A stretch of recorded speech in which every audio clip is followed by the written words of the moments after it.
Hello, animal lovers, gamers, and film nerds everywhere. My name is Mega Animal Doctor, and welcome to a very special video that I'm very excited to share with you guys.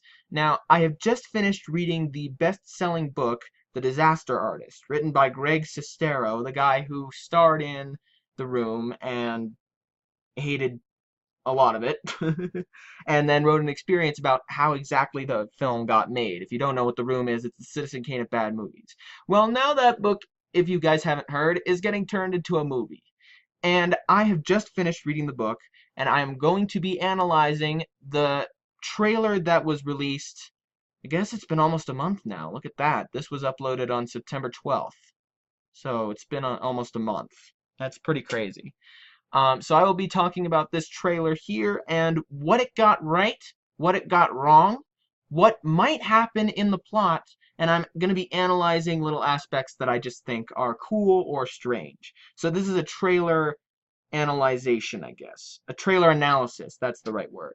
I'll also be looking briefly at the teaser trailer for the film, but that'll be very briefly just to kind of bring a point across that I'm kind of curious about. So this will mainly be on the main trailer that was released. I'm not going to be showing the whole trailer, so I will leave both trailers in the description below so that you guys can check them out before you watch this video. Do it before you watch this video so that then you can really like see the trailer and then I can analyze it and we got all that stuff out of the way. So I will leave the links in the description below for the trailer, or just search the Disaster Artist trailer on YouTube if I haven't put in the links yet, which I probably won't for a while, knowing how bad I am with doing that. This will have a bit stronger language than I usually have on my channel, but that's just to kind of, you know, it's not like, I don't think it's like unnecessary. It's kind of to just show like the points that are being made in the film. So this will have stronger language than usual, so disclaimer. And another disclaimer, if you have not read The Disaster Artist, there will be major spoilers in this video. Major spoilers. So please read the book. It is a great book, very entertaining, very awesome, very heartwarming. It is a great book, and I highly recommend that you read it, especially if you're fascinated with The Room. Yeah, so anyway, let's get right into analyzing this trailer.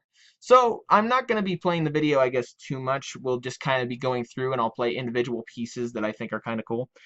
So we first see here Greg Sestero driving into LA with all of these people around him. This is kind of like a fancy area of LA, with Tommy narrating the whole thing. He's saying, in Los Angeles, everybody wants to be star. You have to be the best and never give up. And this is basically paraphrasing something that he said to Greg, saying if you really want to make it in LA, you have to try and be the best. You don't try your best. You try to be the best. And that really inspired Greg a lot. But what also inspired him, as we see in this part of the trailer here, is that Greg is inspired by Tom in some way because he's fearless, basically.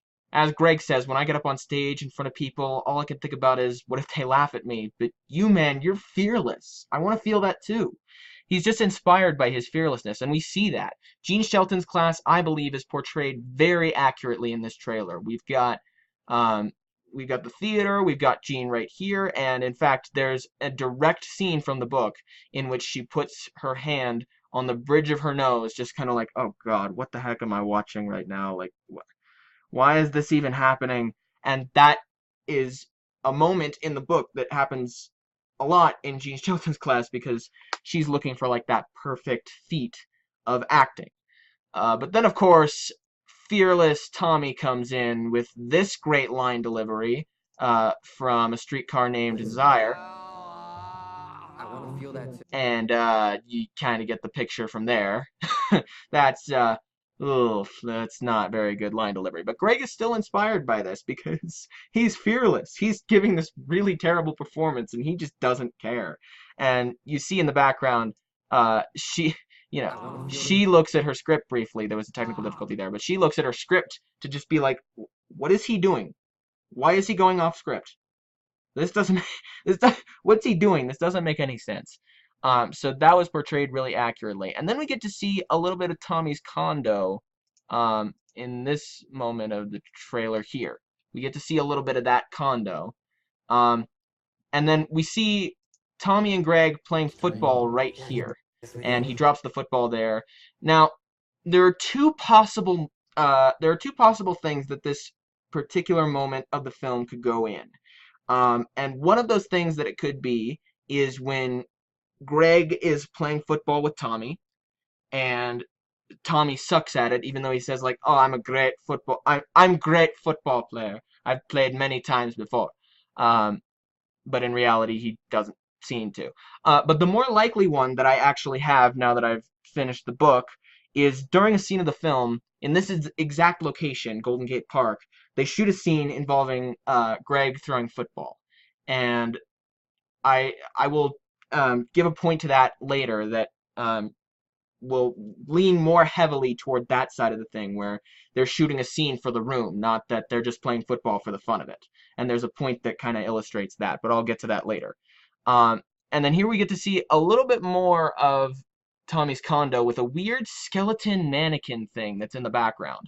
And that I now that I'm seeing it more, I'm seeing a very boar-like mask on this skeleton mannequin thing, like a boar human skeleton mask thingy. Huh, that's interesting. But yeah, Greg did refer to the mannequin. He referred to a lot of very strange things in Tommy's condo. So I'm actually very curious to see how they're going to decorate the set of the Disaster Artist, the condo set, and what they're going to show in that, because the condo is very, very odd. So I'm wondering what odd props they're going to show. And then next we've got the headshots being looked over by an agent of some kind who I personally believe is Iris Burton right here. The agent that really helped Greg break out and do his acting career and really got him to do, well, mainly one thing, Retro Puppet Master, and that really didn't get him very far. I'm interested to see what they're going to do with Retro Puppet Master and that aspect of Greg's career. I'm really curious to see how that's going to go. And we do cut here to Tommy taking headshots. Uh, very strange headshots, to be frank. But this is probably when Tommy's trying to break out to show Greg, hey, you can do this, I can do this too. But there's a very strange moment that he has here. To be or not to be? That moment is not in the book at all. We hear that Tommy probably tries to go to different agents to discuss, like, hey, like, I want to be a movie actor, what can I do? And he gets rejected. But that particular moment, or a moment like that, is not in the book at all. And so I'm kind of wondering who the agent is in the first place. We see here, this is the agent guy. He's played by Judd Apatow. And I'm really curious to see, like, who exactly the agent is and, you know, how this has to do with Tommy's breaking out. I don't know. It wasn't in the book, so I'm just curious about that in the long run. And then we see Tommy and Greg. Well, Tommy's just walking here, despairing. And then we see Tommy and Greg talking on their apartment building. And Greg suggests Wish we could just make our own movie. That's a great idea. that's actually not what happened. So that's a major inaccuracy. What actually happened was Greg had earlier seen a movie called The Talented Mr. Ripley, which I believe won an Oscar at least. I'm pretty sure it did. And he saw that movie and was deeply affected by it. And he knew as soon as Tommy saw the poster for that film, when they were trying to find a film on like Golden Globes night, that if he saw a poster for that film, that was going to be the film he wanted to see. And sure enough, he was just like, yeah, well, I want to see this movie. And he sees it, and Tommy just thinks in his head, I can make a drama that's so much better than this. You know, like I can make a drama that will leave people that will give people sleepless nights. I don't want them to sleep for like 2 weeks. This is a story that will really affect them. And so he goes back to his apartment with Greg and talks, and on the spot comes up with this crazy story, saying like, hey, you know, that I have an idea. I play Johnny, an all-American hero. My girlfriend Blondie betrays me for my best friend Mark. You will be named after Mark Damon. Yeah, that happened. Not Matt Damon, but Mark Damon, because apparently that guy is an Oscar-winning actor. Uh, and then here, there's just a minor inaccuracy here that still kind of bugs me because Greg makes such a big deal about it. Tommy's on his typewriter and he's typing here. And, you know, this is obviously him writing the script for the room after this big inspiration. But he makes a big deal about his black curtains. and they're red here. It's a minor nitpick, but he makes such a big deal about them, especially when he says, like, he keeps his black curtains closed, uh, or is it open? I think it's open. He keeps his black curtains open when he wants to talk, like when he's actually in a place to talk. And yeah, so I just thought that was a bit of a weird change, but everything else about this little space actually seems pretty accurate. It's a fairly small space. It's in the corner of the apartment, and he is writing the script for the room, as we see somewhere around here. And here's him stepping out of the condo, just like in the Disaster Artist teaser, for the big "I did not hit her, it's not true" uh, line there. He's writing the thing, and he nonchalantly brings up, this guy's an all-American hero. He has it all, good looks, many friends, and also maybe Johnny is vampire. We'll see. Well, at that moment, that I don't think that's actually when Tommy first stated that he wanted to be a vampire for that film, because he just kind of brought it up to the director of photography, I believe, Raphael Shmanjan or something like that. I pronounced his last name so wrong there. But he was just like, I want a green screen, and I want a flying car animation to be played in the background, because I think that maybe Johnny is a vampire. And that's how the idea kind of got suggested. But it never went anywhere, because of course it was one of his very weird ideas that never would go anywhere, because oof. I really like this scene though, because this really encapsulates the whole debacle of the fact that Tommy built an alleyway set, even though there was a real alley, right next to the set. And so Sandy Schler, played here by Seth Rogen, asks, well, what about the real alley? Why don't we just shoot there? And so Tommy replies, because it's a real Hollywood movie. and to be completely honest, I see where he's coming from on that. I feel like his logic is like, we don't shoot in real location because that shows amateurish. We need to build real professional sets to seem professional. That's what I feel like his logic could be. And now here's something that really just bothers me, but it's really just, I know it's because, oh, interesting. Okay, so I actually looked at this little tape recorder thing, right? And I misread it originally. I thought it was take 112, but then I saw in this trailer which number here actually represented the number of takes that they've done when he says, Take 67. yeah, and so 67's right here. And so that's take 13. Sorry, I thought this was take 67. I read that wrong. My bad. So I was going to say that this scene right here I did not hit her. I did not. Oh, hi, Mark. is different from this scene right here. Action. I hit her. No. Do you want to change the line? So, but I don't have to make that comment now because they're completely different takes, so never mind. But I will bring up the fact that 67 takes are shown in the teaser trailer here. At least 67 takes. And those are just the ones we see. That's not, we see like at least 2 more takes after that, including the one where he actually gets the line right. Because notoriously Tommy struggled on the line, I did not hit her, it's not true, it's bullshit, I did not hit her, I did not. Oh, hi, Mark. And he took 32 takes to get that right. That's still a lot, but not nearly as much as 67 takes. So that's just that's probably the thing that bothers me the most in terms of like really nitpicking everything, because I understand what they're doing. They're trying to make it seem like it took more times than usual to make it seem funnier. I get why they're doing it, but it just kind of bothers me. I don't know why. It just kind of does. We see this scene here where Tommy is in a bar and he sees a beautiful girl. That girl right there. That girl. And I thought originally, oh, this is the scene from the book in which Tommy is working at a restaurant when he's in San Francisco, when he's way younger, when he's like just changed his name to Thomas P. Wiseau. And he sees this beautiful girl, right? And he gets to know her and they eventually engage and then they break up. The details are very fuzzy, but that's basically what happened. And I thought that that was that scene and it was that girl. But then we see Greg a moment later here. So it can't possibly be that, which leads me to believe that it's Amber and that this is them meeting for the first time.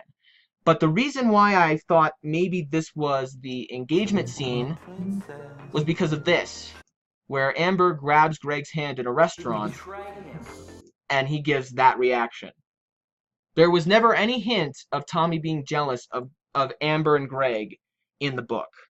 And there was never any moment where Amber and Greg met in the book. She had made a suggestion like, oh, I want to meet this guy sometime. And we know that they eventually did meet because Amber hated Tommy. But there was nothing in the book that specifically showed them meeting. And so I'm curious as to what exactly is going on here. And then they show this scene with Chris R. and Denny, where Chris R. knocks the basketball out of Denny's hand. And Chris R. is played here by Zac Efron. I have no idea who Denny's played by here. I think he's an unknown actor. But we see Chris R. and Denny here. And I'm wondering what scene in the book this actually is. Because I know Chris R., the guy who played him, Dan Janjigian, Janjigian. I always mispronounce his last name. But Dan Janjigian actually was basically in character for the entire time he was in the room. So, yeah, that for the entire time he was in the room, he basically stayed in character. And he actually scared quite a few people because he was really intimidating. And I can imagine that. So, yeah. And then there's this scene here. When the heck did that happen? Like, seriously, when the heck did that happen? When did Tommy grab a mailbox and just throw it everywhere? That never happened in the book. But that's alright. Because then we get this marvelous scene. And I have no idea when that is. You can see Steven, the new character who replaced the psychiatrist Peter, because Kyle Lott, the actor, couldn't come back to run his lines. And we see all the other... Oh, that's Greg right there. That's Johnny. Or that's Tommy. And is that the guy who plays Denny? I don't know. But I'm not entirely sure what scene they're trying to rehearse here, because Tommy, I think, is the only one who goes cheap cheap in the film. I could be wrong. I haven't actually seen The Room, but I'm pretty sure that Tommy in the film is the only one who actually does the cheap cheap thing. And here we see him confronting Greg. Nobody respect my vision. And we kind of wonder, like, at this point, like, who's really, like, retaliating against him? Because, you know, we've seen everybody on the crew in the book, you know, just kind of laughing at him in private. But I don't know if anybody, well, duh, people confront him, because a ton of people quit. He had, like, 3 different production crews. But him yelling at Greg, I feel like is a sign that Greg has said something to Tommy. And I'm kind of curious as to what that is. And he doesn't seem to have a shirt, which seems to be coming right after a scene that I'll show later in the trailer. But yeah. And here's the part that really annoys me right here. I can only assume that this is the first screening of The Room. And Sandy Schler is here.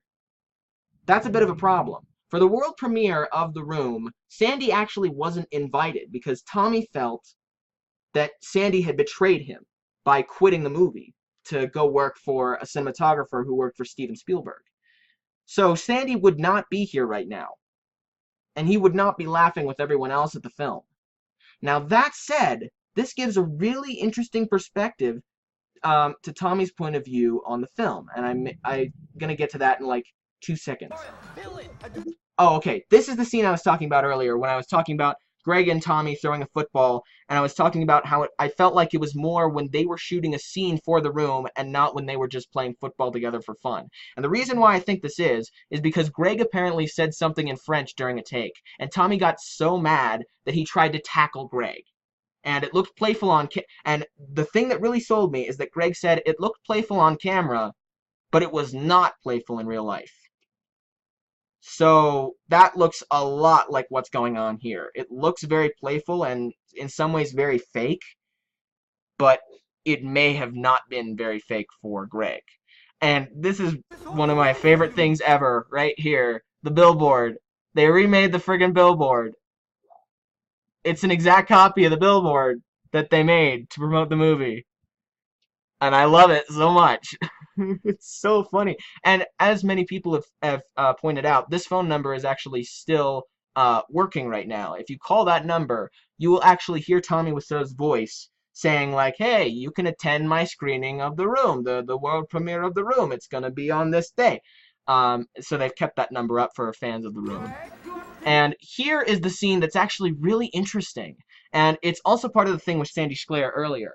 They're all laughing at the room. And here you see Tommy is feeling very genuinely unhappy. And to me, this is actually really interesting because the book ends right as the room is about to start for the very first time. And Tommy has he has happy tears in his eyes because his dream is about to come true. But what happened when the room actually started playing and everybody watched what was going on? This is a really interesting perspective. It shows that they laughed and that Tommy realized, Tommy has worked forever on this film. He's poured his heart and soul into this film, even though it doesn't seem like he has. He really has. This is basically his expression of his emotions, his pain, his torment in his life. And the fact that people are laughing at it.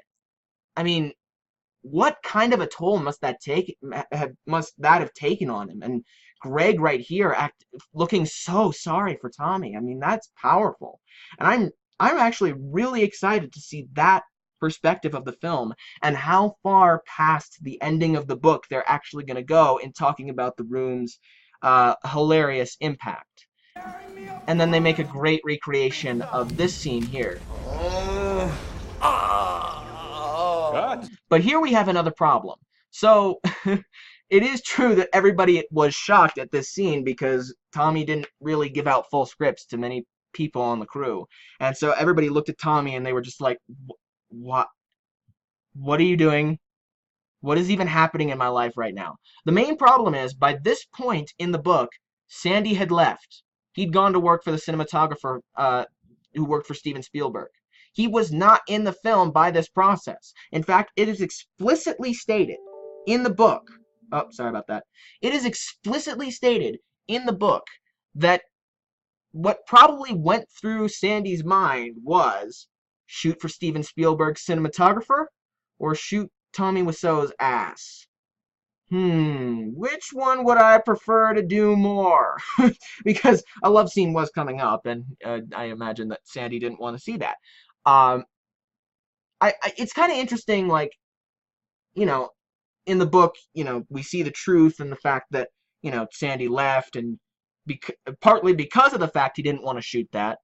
But it'd kind of be interesting in the film to see what he would think if he actually had to live through that and go through that.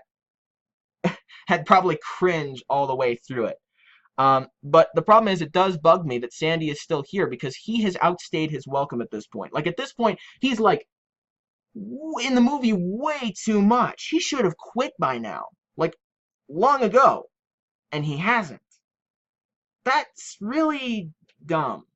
Like, that's just really dumb. And I think the main excuse for that is just to give Seth Rogen more one-liners, and admittedly, this one-liner is really great. This is great. This is real acting. If you're gonna writhe around with the dress, maybe do it before you shoot yourself in the head and blow your brains out. That is a great one-liner, but at the same time, I feel like he's outstayed his welcome at that point because he's already quit by now. So, I don't know. They'll probably figure something out. They'll probably figure out some way to make it work. Now, this next scene confuses me, just from what Tommy says here. I disagree.